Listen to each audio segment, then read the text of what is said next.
It really makes you think, doesn't it? How events in one corner of the globe can just ripple out across industries you wouldn't even connect. Oh, absolutely. Yeah. And we're seeing a perfect example right now with China and this whole Boeing aircraft situation. Mm-hmm. Now, on the surface, maybe it looks like just a standard business move, but the info you've shared, it suggests something much more calculated, a real strategic play. It really does. The sources are pointing to a seriously intricate strategy here. It's way more than just buying or not buying planes. Right. It digs right into like manufacturing itself, the whole global supply chain mess, how our economies are changing, even geopolitics, big picture stuff. Okay. So our mission, if you like, in this deep dive is to really unpack all those layers based on the info you've got and figure out what this Boeing announcement truly means. Okay, let's unpack it then. So this announcement, the Boeing suspension, Yeah.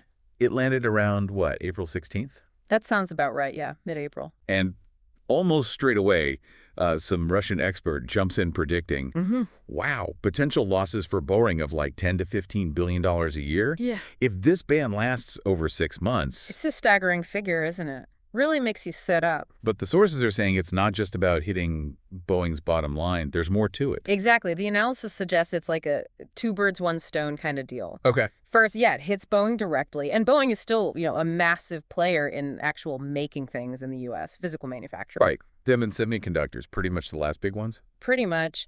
And second, it sort of takes aim at that whole web of services and financial stuff that's built on top of that manufacturing. Oh, okay. So it's not just a number, that 10, 15 billion. It's hitting their ability to innovate, maybe jobs. It chips away at that U.S. manufacturing base. And this is where it gets really interesting, the timing.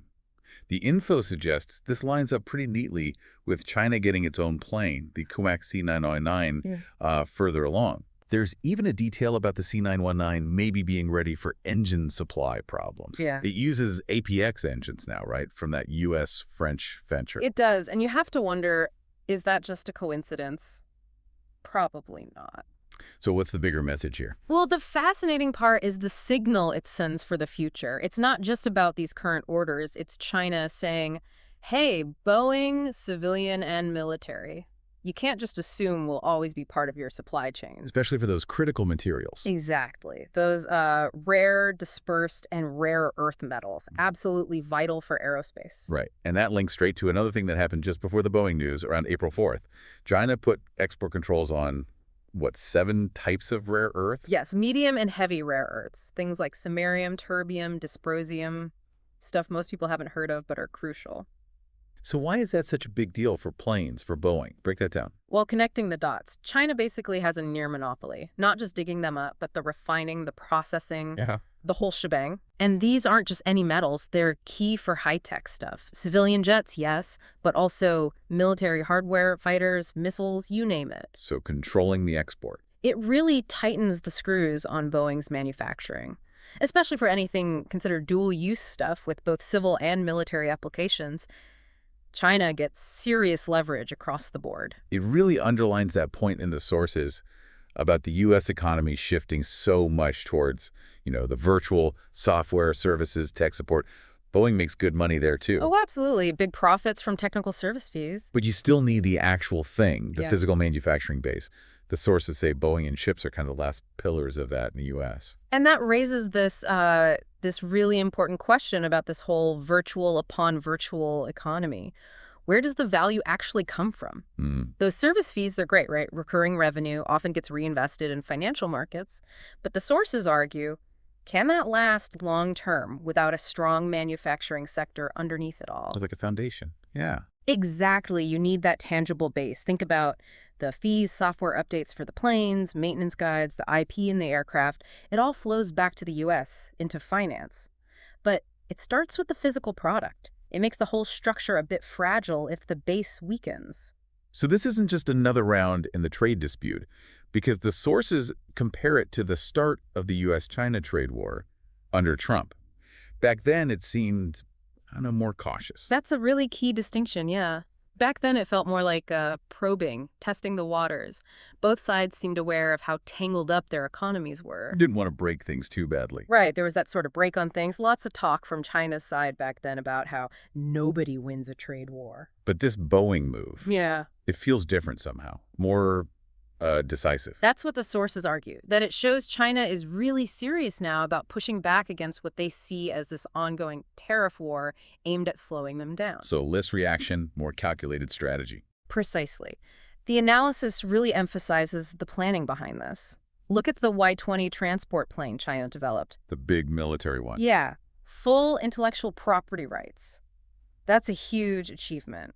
Building something that complex, arguably harder than a civilian airliner. Only a few countries can do that. And the point is, if you can build that, Then figuring out advanced civilian jet engines. Maybe not the impossible hurdle it once seemed. Plus, there was that little detail about SF Airlines, the Chinese cargo company, fixing a serious crack in a Boeing plane's keel beam. Yeah, that sounds minor, but it's actually pretty significant. It suggests China's getting the ability to do major repairs independently. Stuff they used to rely on Boeing for, contractually. Exactly. It chips away at Boeing's long-term leverage, builds up China's own aviation self-sufficiency. And it's not just the initial sale price of the planes they're hitting, is it? The sources talk about that long tail of revenue, the service fees. Right. That continuous income stream. So this suspension hits that too, potentially shaking up the U.S. financial system that relies on those flows. Precisely. They're going after both the big upfront sale and the ongoing profits from services and support. It's a direct hit on Boeing's core business model and, yeah, the financial structures linked to it. We have seen China use economic tools before, though. The sources mention U.S. farmers getting hit in earlier rounds.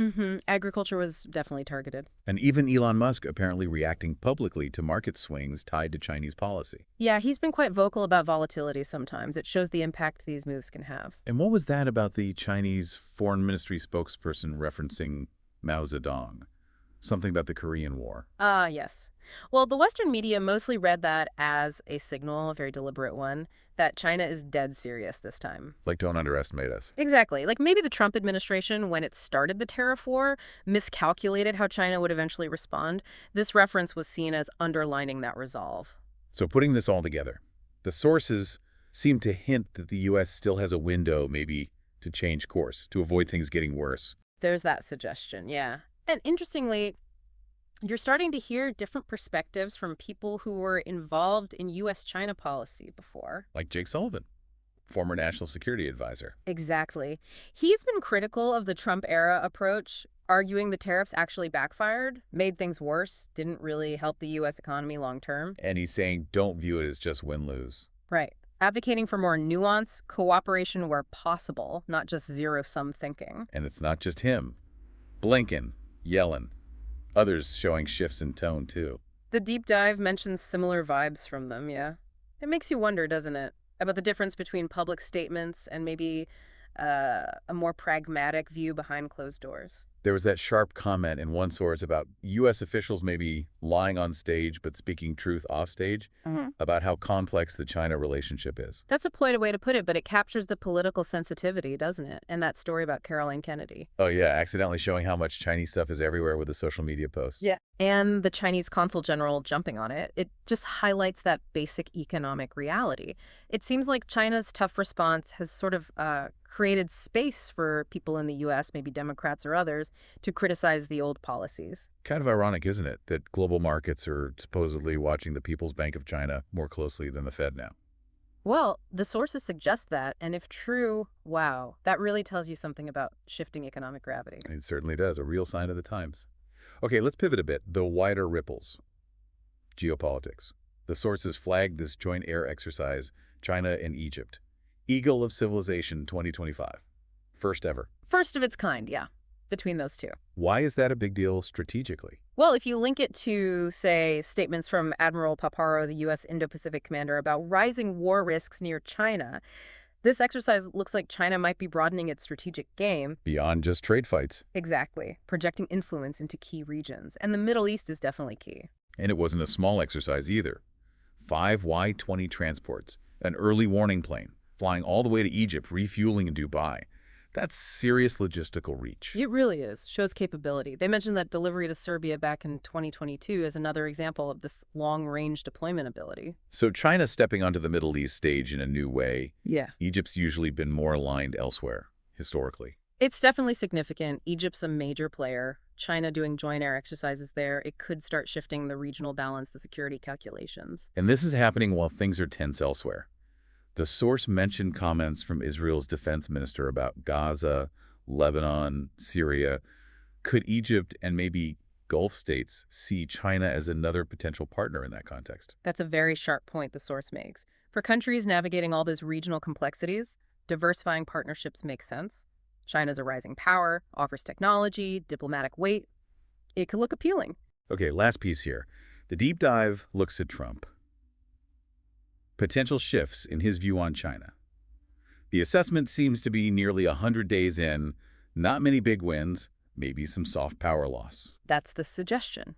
That maybe the tariff war didn't deliver, the Fed can only do so much, perhaps prompting a rethink on China? And that weird detail about blocking Elon Musk from China war briefings because of his business ties, worried about a fatal trap. Yeah, that's intriguing, isn't it? It suggests maybe an awareness inside Trump's circle of just how messy and risky escalation with China could be, especially with big players like Musk so deeply invested there. And the idea of maybe using Musk as some kind of back channel. It points to a potential urgency perhaps to mend fences or at least stabilize things. The source even throws out the wild idea of Marco Rubio resigning as Secretary of State as a sign of desperation, though that seems pretty far-fetched. Right. So pulling it all together, this dive into the info, really shows this Boeing thing isn't simple at all. It's layered, strategic, hitting manufacturing, finance, geopolitics. Far more than just a trade spat, yeah. A calculated move with potentially huge ripple effects. And it looks like the U.S. might be starting to really grapple with the consequences of some past policy choices. It definitely seems that way. It's a stark reminder, really, of how interconnected everything is. One move can echo across the whole system. So here's something for you, the listener, to think about. With all these pieces on the board, manufacturing shifts, financial vulnerabilities, the changing geopolitical map is, what does this mean for the long haul? For who holds economic and political power globally? And how might these kinds of events redraw the lines of international trade and security down the road?